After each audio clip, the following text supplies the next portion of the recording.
She didn't approach the microphone. She took the entire room by storm. Cameras are rolling. Legends are watching.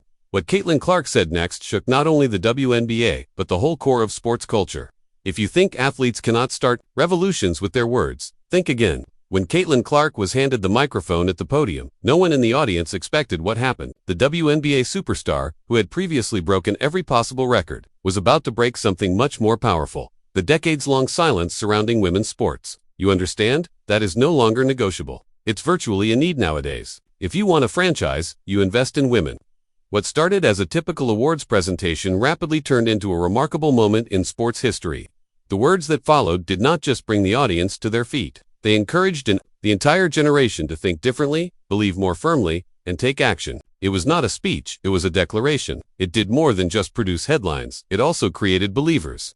Because sometimes all it takes is one voice and one moment to turn history upside down. What did Caitlin say next?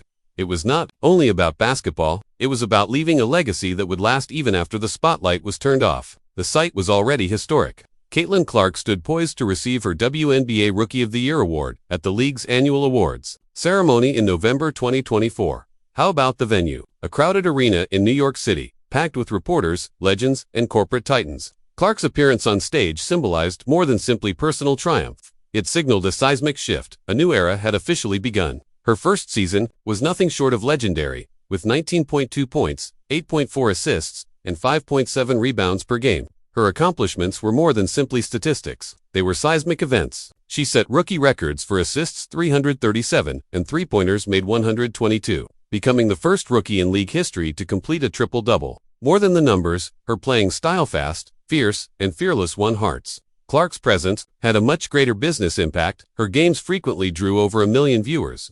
Indiana Fever season ticket sales have climbed by more than 400%.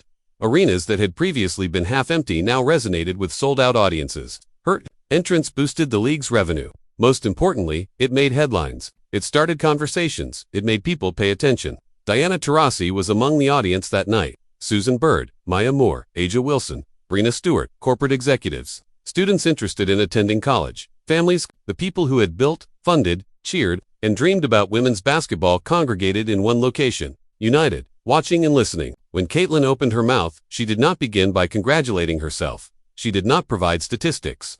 She didn't soak up the applause. She spoke about the pioneers, the women who founded the WNBA through hard work and sacrifice, playing in high school gyms for pennies. She respected them, and by doing so, she gained the respect of everyone in the room.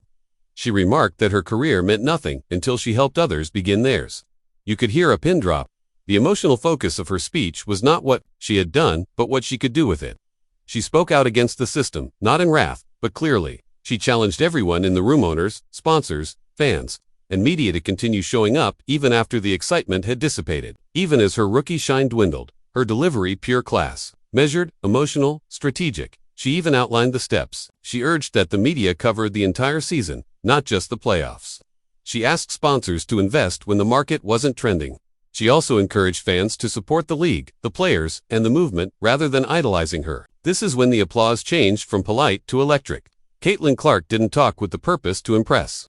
She was seeking to empower. Whether you were a wealthy businessman or a 9-year-old in the bleachers, you felt it. Every single word. She thanked her teammates, her coaches, even her opponents, those who pushed, questioned, and aided her development. She then shifted position, from athletics to society, from highlights to humanity.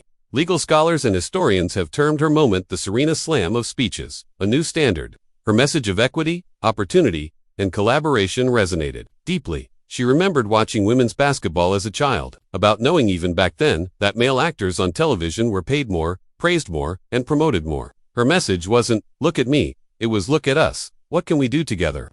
She spoke to the young girls watching from living rooms throughout the country, encouraging them to chase their aspirations on the court while also studying hard, believing harder, and standing tall. She taught them that it is acceptable to desire to win and have the rest of the world notice when they do. They listened. Her voice cracked only once, when she mentioned her grandfather, the man who taught her that success means nothing unless it helps others. That moment caused more than just tears. It resulted in a shift, a weight, an understanding.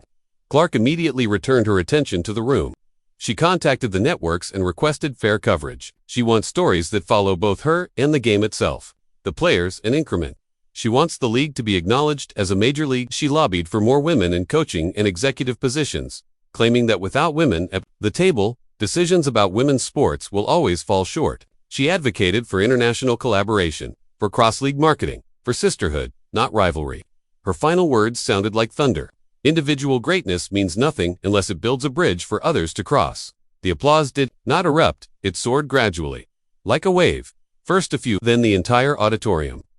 Then, a full-fledged standing ovation, one that didn't stop when she moved away from the microphone. Because it wasn't just a good speech, it was a blueprint. But the true measure of Clark's effect was not in the numbers or the arena lights, but in the thousands of letters, tweets, and video messages that flooded in after his speech. Young girls filmed themselves shooting baskets in empty driveways. Moms sharing stories of children who now believe they can make it to the professionals. And even retired athletes publicly declaring that Clark had revived their pride in the trip they had previously walked alone. Something unusual had occurred. A sports awards speech had bridged the gap between fandom and legacy. It had become a rallying cry.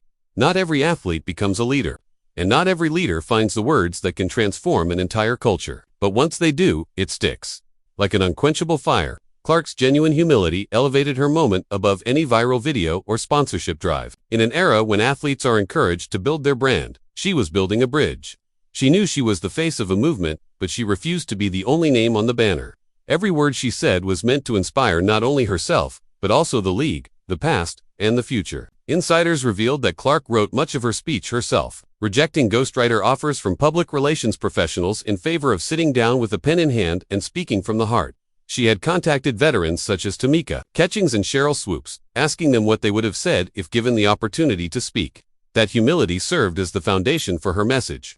And her remarks were not meaningless. They were tactical. She found hurdles to surgical precision, such as wage disparities, inconsistent media coverage, a lack of national marketing, and the underrepresentation of women of color in top roles. She did not just raise concerns, she suggested solutions. Her personality made her nearly impossible to ignore as just another athlete with opinions. She came prepared. Her stance on equal media distribution resonated with her colleagues, particularly those from smaller market teams. She made it obvious that focusing just on one location, one star, and one narrative would cause the movement to stagnate. 2. Ensure the system's success. Everyone must shine. For once, the entire room nodded. It was more than just a WNBA moment. This was a movement management masterclass. Caitlin Clark was not just scoring points on the court. She was laying the framework for a new era of athletic leadership. Aside from basketball, her statements piqued the interest of corporate America. Nike, Gatorade, and Google executives, who had come to show face, were seen huddled in serious conversation after the event.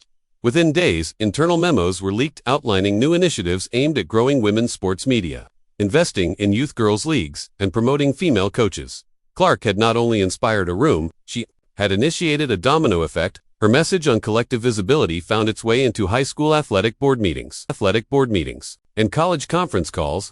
School districts began advocating for equal financing for boys and girls programs. Local news stations began to spotlight the sports achievements of girls. While none of this happened overnight, the shift in tone was clear. Meanwhile, the media couldn't get enough of Clark, not only because she was an athletic marvel, but also because she spoke authoritatively about her historic moment. In an interview the next week, she said, "If I'm lucky, my playing career will last 20 years. But how about the doors we open? Those should remain open indefinitely." What about the one line? It went viral, not only in the sporting community, but also on TED Talks, women's leadership panels, and political debate shows. Clark was no longer merely a basketball player, she had become a cultural figure and champion for equity. This is an example of modern athlete advocacy. She swiftly came on late-night shows, not to tell jokes or play games, but to talk about policy. Audiences tuned in. One host described her as the woman who gave the most important sports speech since Muhammad Ali. Excessive praise, yet not unreasonable. Within the league, changes began to appear. Coaches reported that more funding requests were approved. The merchandise sales were reevaluated. Marketing strategies were updated to feature a broader range of player profiles, not just the stars, but also the glue players. Ticket packages have been revised to cater to families, working professionals, and first-time attendees. Clark's statements had altered the plan. Even her fellow rookies felt the ripple effect.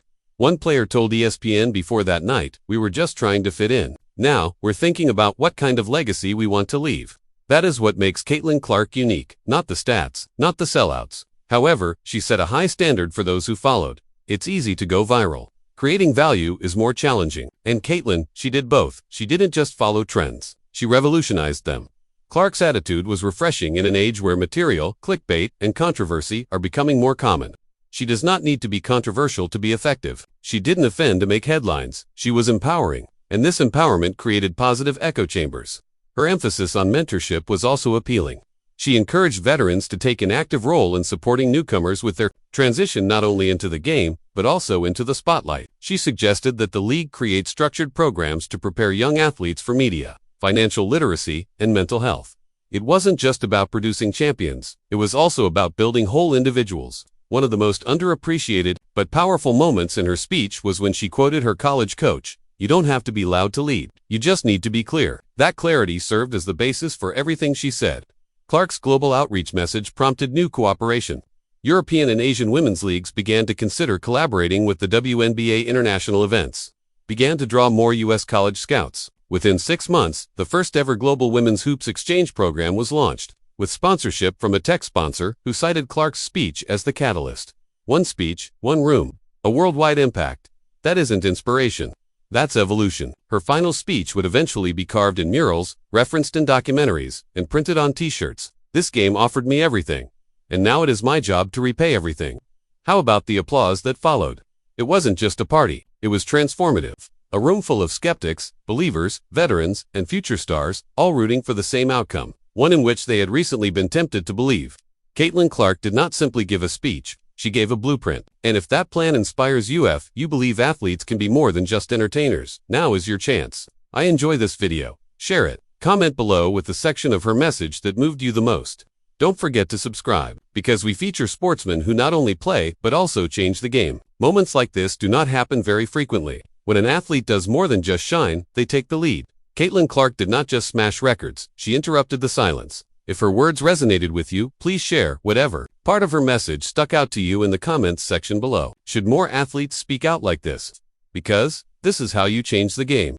If Caitlin Clark's powerful message moves you as it does us, please like this video. Share your thoughts in the comments section. Which portion of her speech struck you the most? Do you think athletes should use their platforms to speak out? We want to hear it. Then hit subscribe and ring your bell to ensure you don't miss any more moments like this, moments when sports and culture collide, and the world changes little for the better.